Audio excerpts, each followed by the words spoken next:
Bismillahirrahmanirrahim. Mathematics second year National Book Foundation. Chapter name, nuclear physics, topic name, radioactivity, and it's the most important topic. दरअसल बात ऐसी है कि पिछले साल कुछ टाइम नहीं मिल सका जिसकी वजह से मैं रेडियो एक्टिविटी या न्यूक्लियर फिजिक्स रिकॉर्ड नहीं करवा सका। मेरी बड़ी ख्वाहिश थी कि न्यूक्लियर फिजिक्स को रिकॉर्ड करवाया जाए और बहुत सारे बच्चों के मैसेज भी थे। तो आज मैंने कोशिश की है कि न्यूक्लियर फिजिक्स हमारा स्टार्ट हो गया, एक टॉपिक हमारा लग चुका है जिसमें हमने मैच डिफेक्ट और बैंडिंग एनर्जी पढ़ लिया, बैंडिंग एनर्जी पर न्यूक्लॉन भी पढ़ चुके हैं। आज हमारे पास रेडियो एक्टिविटी और इसके साथ हम डिकेज पढ़ने जा रहे हैं, जो बेसिकली टॉपिक का नाम है न्यूक्लियर ट्रांसपोर्टेशन। आपकी बुक ने उसको लादा किया हुआ तो हम उसको उसी तरह पढ़ेंगे जो आपकी बुक ने पढ़ा हुआ है। आपकी बुक के हिसाब से लेके चलते हैं, क्योंकि बाद में बच्चे मैसेज करते हैं सर कि बुक पे ये चीज़ नहीं है, आपने ज़्यादा इसको डीप लेके चले गए, ज़्यादा शॉर्ट करवा दिया। तो मेरी कोशिश है मैं बुक से ही चीज़ें को लेके चलूं। रेडियो एक्टिविटी बेसिकली बहुत आसान सा टॉपिक है, बहुत इजी सा टॉपिक है। देखिए कुछ ऐसे एलिमेंट्स हैं, आप 9th क्लास से आपने फिजिक्स केमिस्ट्री पढ़ना शुरू की और आपने पढ़ा था कि ऐसे एलिमेंट्स जिनका एटॉमिक नंबर ग्रेटर देन 82 होता है वो अनस्टेबल हो जाते हैं। अनस्टेबिलिटी की उनकी रीजन क्या है?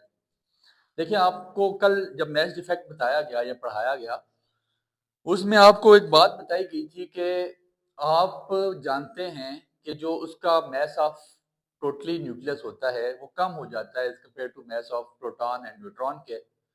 और आपने ये बात भी, आपके माइंड में एक सवाल था कि सर अगर प्रोटॉन है तो उसमें रिपल्शन क्यों नहीं होती, उसमें इलेक्ट्रोस्टैटिक फोर्स ऑफ रिपल्शन होनी चाहिए, कूलम फोर्स ऑफ रिपल्शन होनी चाहिए, क्यों नहीं होती? तो मेरा जवाब ये था कि वहाँ पे इतनी तादाद में वो पाए जाते नहीं हैं, उनकी स्टेबिलिटी वहाँ पे वो सिक्योर कर लेते हैं जिसकी वजह से वो रिपल्शन होते नहीं है। और न्यूक्लियस बनाते हैं उसमें एनर्जी का डिके हो जाता है, वो सारी बात आपको बता दी थी, दोबारा में बैंडिंग एनर्जी पे नहीं जाना जाता। फिर अब ऐसा है 82 से ज़्यादा जो आपके पास जिनके एटॉमिक नंबर 82 से ज़्यादा हो जाते हैं ना, वहाँ पे फिर डिके स्टार्ट हो जाती है। वो एलिमेंट्स आपके पास स्टेबल नहीं हो पाते, उनकी स्टेबिलिटी मेंटेन नहीं रह पाती, तो वो कुछ इमिशन करते हैं। इसकी डेफिनेशन लिखिएगा, साथ साथ बातें समझाते जाएंगे। लिखिएगा, the natural emission of radiation, the natural emission of radiations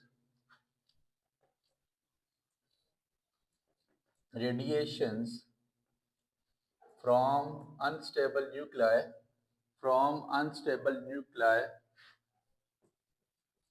from unstable nuclei to attain stability called radioactivity। इसको हम क्या देते हैं नाम, radioactivity. And the element, definition लिखिए, परेशान ना हो, साथ साथ बातें समझाई जाएंगी। The element that possess such property called radioactive elements। कहता है ऐसे एलिमेंट हैं the natural emission of radiations, जिसमें कुदरती तौर पे रेडिएशन का इखराज हो रहा होता है, खारिज हो रही होती हैं कुदरती तौर पे।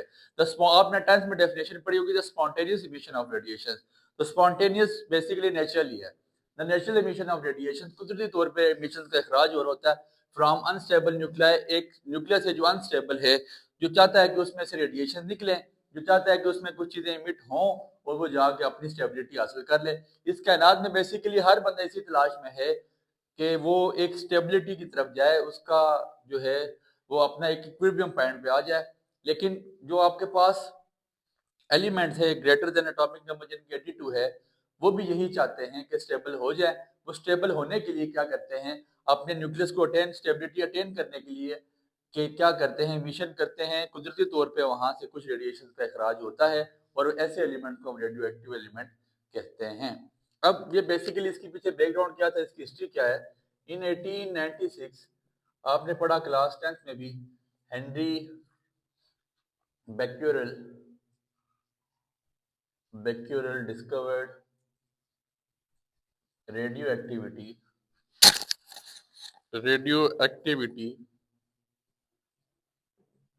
एक्सीडेंटली। सर ये कोई प्री प्लान नहीं था, उसने एक्सीडेंटली कुदरती तौर पे, ये कुदरत ने उसके साथ ये अच्छा किया कि उसने रेडियो एक्टिविटी को डिस्कवर कर दिया। और उसके बाद क्या हुआ, Marie Curie and Pierre Curie, Marie Curie and Pierre Curie, ये दोनों अलग फिजिक्स है, also work in this field, also work in this field, इन दोनों ने भी इस पे काम किया and discover new radioactive element and discovered new radio active elements. इन्होंने भी रेडियो एक्टिव एलिमेंट्स को डिस्कवर किया, discover new radioactive and discover new two radio active elements लिख लें, ये ज़्यादा बेहतर रहेगा, and discover new two radio active elements, radium and polonium. आपने इसके बारे में पढ़ा हुआ है, रेडियम एंड पोलोनियम। पहले इसका बैकग्राउंड लिख लें, सारी बातें फिर साथ साथ चलते जाएंगे। कॉमन सी बात कि जिनका एटॉमिक नंबर ग्रेटर देन 82 है वो स्टेबल नहीं होते, स्टेबिलिटी के लिए इमिशंस का इखराज करते हैं। ठीक है, scientist revealed that the element atomic number greater than 82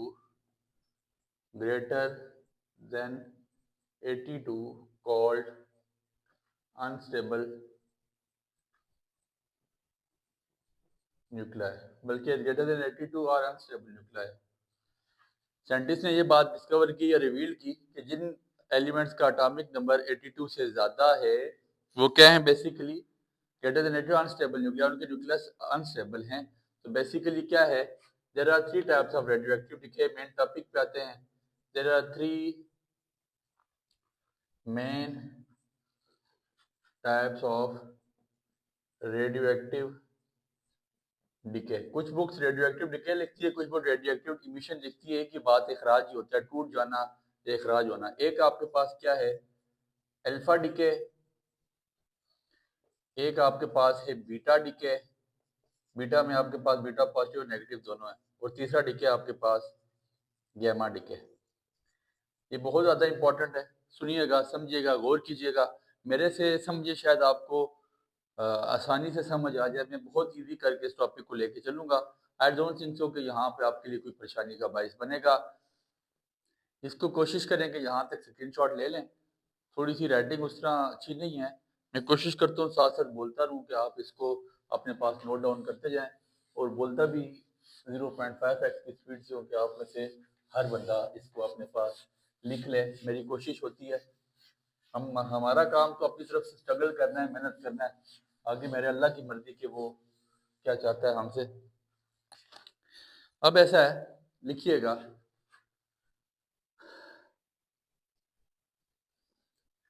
original टूटते कैसे हैं, original nuclei is called parent nuclei. जो आपके पास ओरिजिनल न्यूक्लियस है जिससे इमिशन खारिज होंगी वो पेरेंट न्यूक्लियाई कहलाता है। क्या, original nuclei is called parent nuclei and original nuclei is called parent nuclei, and after emission changes to decay, original nuclei is called parent nuclei, and after emission, इखराज के बाद क्या होता है, it changes to daughter nuclei, daughter nuclei।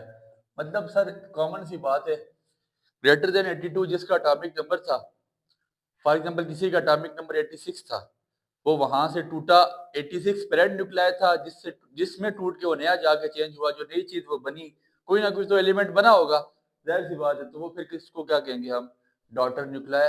हम बिला ताखीर व तमहीद alpha decay start करते हैं, जो आपकी बुक की पहली हेडिंग है, इट्स अ मोस्ट इंपॉर्टेंट। मैं समझता हूँ कि इसके बगैर शायद पेपर मुकम्मल ना हो, लॉन्ग में नहीं देता किसी वजह से, अगर इसको तो ये शॉर्ट लाजमी देता है। फिर यहाँ से एमसीक्यू भी बहुत सारे बनते हैं। अल्फा डीके की हेडिंग दे दी हमने। अब कहता है in alpha decay apparent nuclei is converted into daughter is converted। बड़ी इंपॉर्टेंट बात है सर, यही चीज सारा आपको बात समझा देगी यहाँ पे कि होता क्या है। पेरेंट न्यूक्लियर कन्वर्ट हो जाता है किसमें, is converted into daughter by emission of alpha particle, by emission of alpha particle. Alpha particle के इखराज से क्या होता है, पेरेंट न्यूक्लियर डॉटर न्यूक्लियर में कन्वर्ट हो जाता है। Alpha particle, alpha particle basically क्या है, अल्फा पार्टिकल के बारे में लिखिएगा, alpha particle is helium nuclear. Alpha particle क्या चीज है, हीलियम का nucleus with atomic number 2 and mass number 4। Helium nuclear basically, sorry alpha particle basically helium का न्यूक्लियस है जो वहां से निकलेगा, जिसकी इखराज होगी और जिसका एटॉमिक नंबर क्या है 2 और मास नंबर आपके पास हीलियम का क्या है 4। सर अब बहुत आसान बात, सर कोई एलिमेंट है, मैं आपको ये बेसिक रिएक्शन समझिएगा, ये आपके पास कोई एलिमेंट है, ये इसका मास नंबर, ये इसका एटॉमिक नंबर ए और जेड लिखिए सर। ये एक्स कन्वर्ट हो जाएगा किसमें, वाई में, प्लस हमारे पास क्या निकल रहा है सर, हीलियम न्यूक्लियर। वो बाकी बातें छोड़ दें, किसका एटॉमिक नंबर क्या है क्या नहीं है वो अभी जरा छोड़ें जरा। अब ये याद रखें कि हीलियम का एटॉमिक नंबर और मास नंबर क्या है। हीलियम का मास नंबर आपके पास कितना आ जाता है 4 और एटॉमिक नंबर कितना है 2। ऐसे ही है सर, हीलियम का एटॉमिक नंबर क्या है आपके पास 2 और मास नंबर क्या है 4। हमने हीलियम को निकालना है, alpha particle helium nuclear basically, जिसको हमने खारिज करवाना है पेरेंट में से। ये पेरेंट है, ये पेरेंट न्यूक्लियर है, इसमें से क्या बना डॉटर न्यूक्लियर और साथ किसमें कन्वर्ट हो गया हीलियम में, मतलब हीलियम का इखराज हो गया, हीलियम इमिट हो गया यहां से। अब 4 बेसिकली हीलियम का क्या है मास नंबर, तो मैं क्या करूंगा A-4 मास नंबर में से 4 को, जो उस एलिमेंट का मास होगा उसमें से 4 को माइनस कर दूंगा। इसी तरह 2 आपके पास हीलियम का क्या एटॉमिक नंबर, जो उस एलिमेंट का जो पेरेंट वाले न्यूक्लियस, जो पेरेंट न्यूक्लियर एलिमेंट का एटॉमिक नंबर होगा उसमें से किसको माइनस कर दूंगा 2 को। ऐसे ही है सर। अब मैं एक एग्जांपल आपको आपकी किताब से बताता हूं, बल्कि आप किताब से हट के एक एग्जांपल रेडियम की मेरे माइंड में आ गई। रेडियम का आपके पास मास नंबर 226 है, एटॉमिक नंबर आपके पास कितना है 88। सर रेडियम कन्वर्ट हो जाता है किसमें, रेडॉन में, यूरेनियम। आपने ये बेसिकली सारे जो है ना, ये आप देखें तो रेडियो एक्टिव पार्टिकल्स हैं और ये आपके न्यूक्लियर में सारे यही इस्तेमाल होते हैं। जिन कंट्रीज के पास न्यूक्लियर वेपन्स हैं वो तकरीबन इन्हीं का इस्तेमाल करते हैं। सर बाकी ये रेडियम है सर, इसका एटॉमिक नंबर मास नंबर याद रखें। हीलियम का एटॉमिक नंबर मास नंबर तो हमें याद है, एटॉमिक नंबर 2 मास नंबर 4। रेडियम का एटॉमिक नंबर क्या है सर, रेडियम का मास नंबर क्या है 226, इसमें से 4 माइनस करा दें। 226 में से देखें A-4 मतलब मास नंबर -4, 226 -4 क्या आ जाएगा 222 और 88 Z-2 मतलब Z आपके पास क्या है एटॉमिक नंबर -2, तो 88 -2 which is equal to 86। Radium आपके पास बेसिकली यहाँ पे अनस्टेबल था, इससे स्टेबिलिटी लाने के लिए क्या किया, अल्फा पार्टिकल को इमिट करवाया। अल्फा पार्टिकल बेसिकली हीलियम थे, हीलियम से उसने अपनी जान छुड़वाई और एक नए तरह के एलिमेंट में जाके कन्वर्ट हो गया, जिसका नाम हमारे पास क्या है रेडॉन। समझ आ गई बात की। फिर एक और एग्जांपल आपकी बुक लिखती है यूरेनियम की। यूरेनियम क्लास 10 में भी पढ़ी। यूरेनियम का आपके पास मास नंबर कितना है 238, एटॉमिक नंबर कितना होता है 92 इसका एटॉमिक नंबर, मास नंबर आपका 232। अब यूरेनियम आपके पास किस में कन्वर्ट हो जाएगा थोरियम में, थोरियम, और हीलियम निकलेगा यहां से, तो हीलियम का एटॉमिक नंबर 2, मास नंबर आपके पास 4। 238 में से 4 माइनस कर लें तो क्या आ जाएगा 234, 92 में से 2 माइनस कर लें तो आपके पास क्या आ जाएगा 90। अनस्टेबल न्यूक्लियर कन्वर्ट हो गया किस में, स्टेबल न्यूक्लियर में, और उसने अपने आप की स्टेबिलिटी लाने के लिए क्या किया, हीलियम को अपने आप से निकाल दिया या खारिज कर दिया, अल्फा पार्टिकल को, बेसिकली हीलियम और अल्फा पार्टिकल। ठीक है, बहुत आसान रिएक्शन आपको समझाया गया है। मैं उम्मीद करता हूँ आपको बात यहाँ तक समझ आ चुकी होगी। इधर तक अपना स्क्रीनशॉट ले लें, यहाँ तक स्क्रीनशॉट ले लें, बात आगे चलाई जा रही है। अल्फा डिके के बाद बस इतना लिखने की जरूरत है सर, कोई जरूरत नहीं है कि मजीद थ्योरियां लिखें, मजीद कहानियां लिखने की जरूरत नहीं। कहानियों में क्या लिखेंगे, कि हमने इतना एटॉमिक नंबर निकाला और इतना मेस नंबर निकाला, इसका पहले मेस नंबर ये था, इसका पहले एटॉमिक नंबर ये था, तो अब वो ला के आगे तो ऊपर बता जो दिया मैंने एक लाइन में, आपको क्या जरूरत है? फिर बहुत सारे बच्चे मैसेज कर रहे हैं सर थ्योरी, और सर थ्योरी नहीं होती है ये क्वेश्चन जो आपके पास इस वाले न्यूमेरिकल फॉर्म वाले होते हैं ना, तो इसमें थ्योरी के कोई पैसे नहीं होते। बीटा डिके, अब बीटा बेसिकली आपके पास दो तरह की डिके होती है, बीटा नेगेटिव है वो चला जाता है इलेक्ट्रॉन में, और बीटा पॉजिटिव पॉजिट्रॉन में। तो लिखिएगा इन बीटा डिके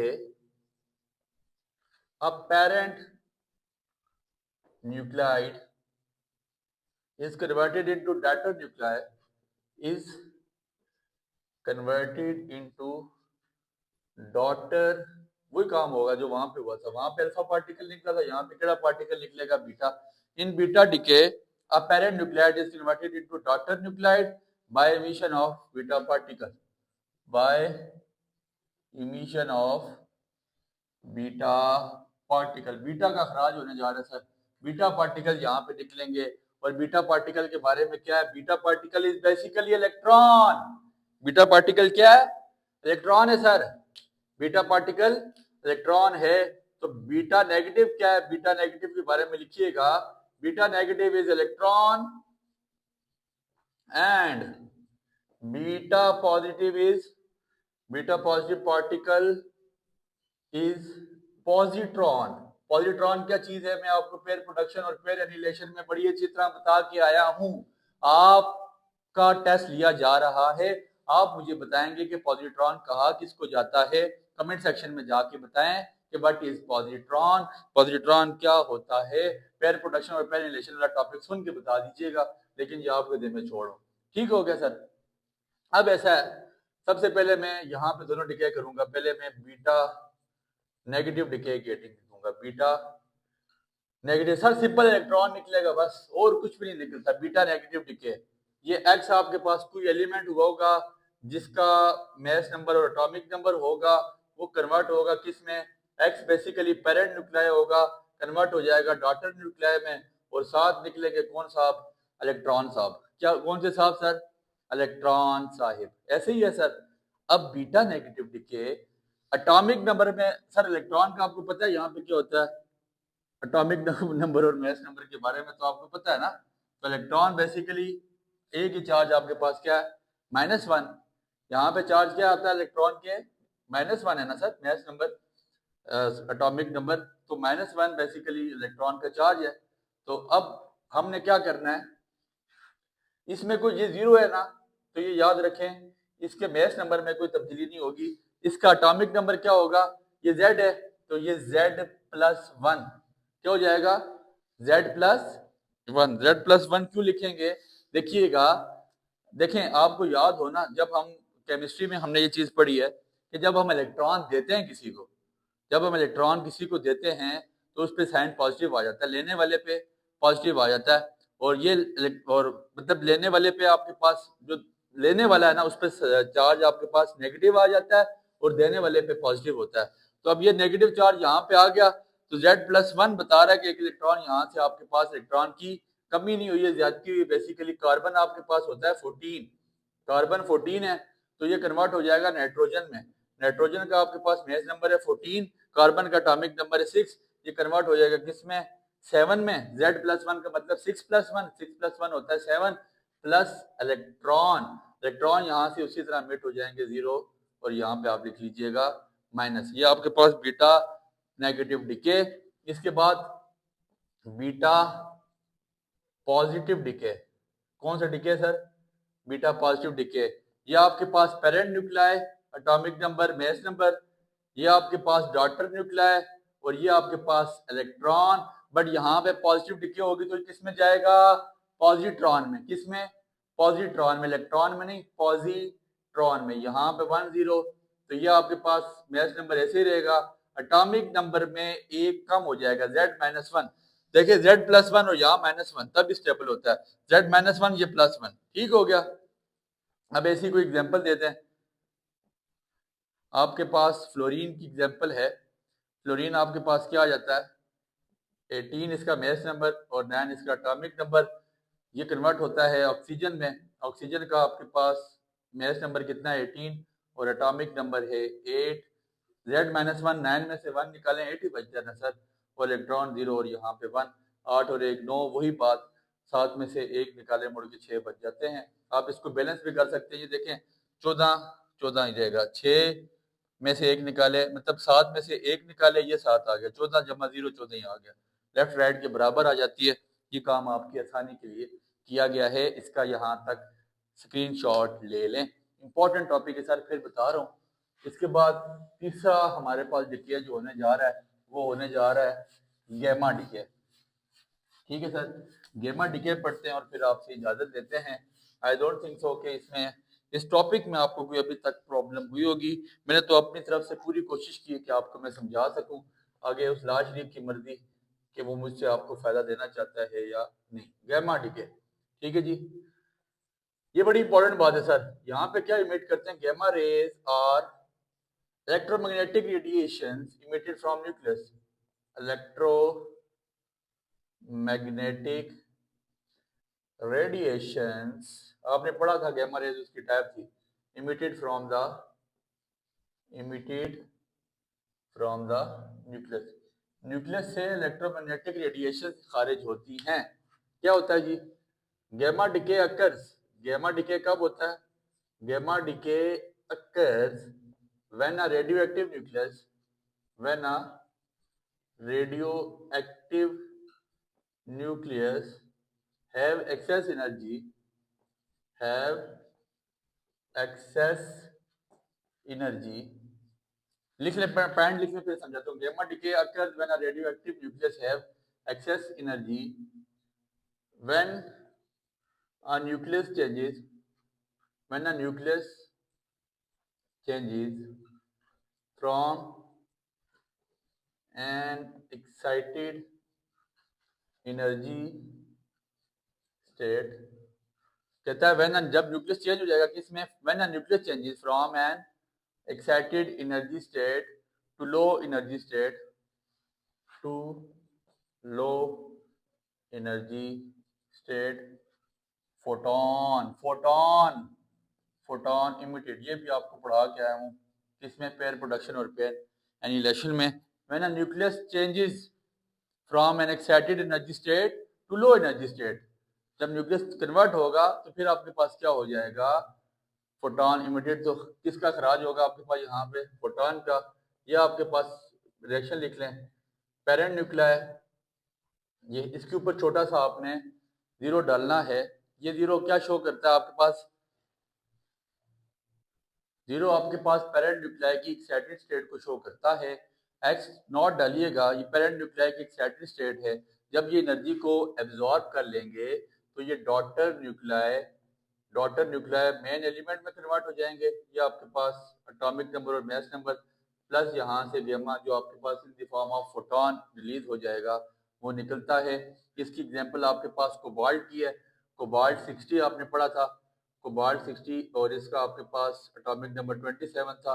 ये बेसिकली आपने इसके ऊपर जीरो डालना है कि एक्साइटेड स्टेट में है, ठीक है। जब एनर्जी अब्जॉर्ब करेगा तो ये आपके पास 60 27 प्लस गैमा साथ इमिट करवा लें यहाँ से, वो बेसिकली आपके पास फोटोन है। कहता है when nucleus changes from excited energy state low energy state, photon emitted photon निकल जाते हैं। ये एक्साइटेड एनर्जी स्टेट से लो एनर्जी स्टेट में आ जाता है। उम्मीद है आपको टॉपिक समझ आया होगा। Alpha beta decay gamma decay अगर ये लॉन्ग क्वेश्चन में नहीं आते तो ये याद रखिएगा, यहाँ से शॉर्ट हर सूरत बनता है। दुआओं में याद रखिएगा। बहुत शुक्रिया। बल्कि एक क्वेश्चन बनता है वाई लार्ज न्यूक्लियाई अनस्टेबल, बहुत इंपॉर्टेंट क्वेश्चन है।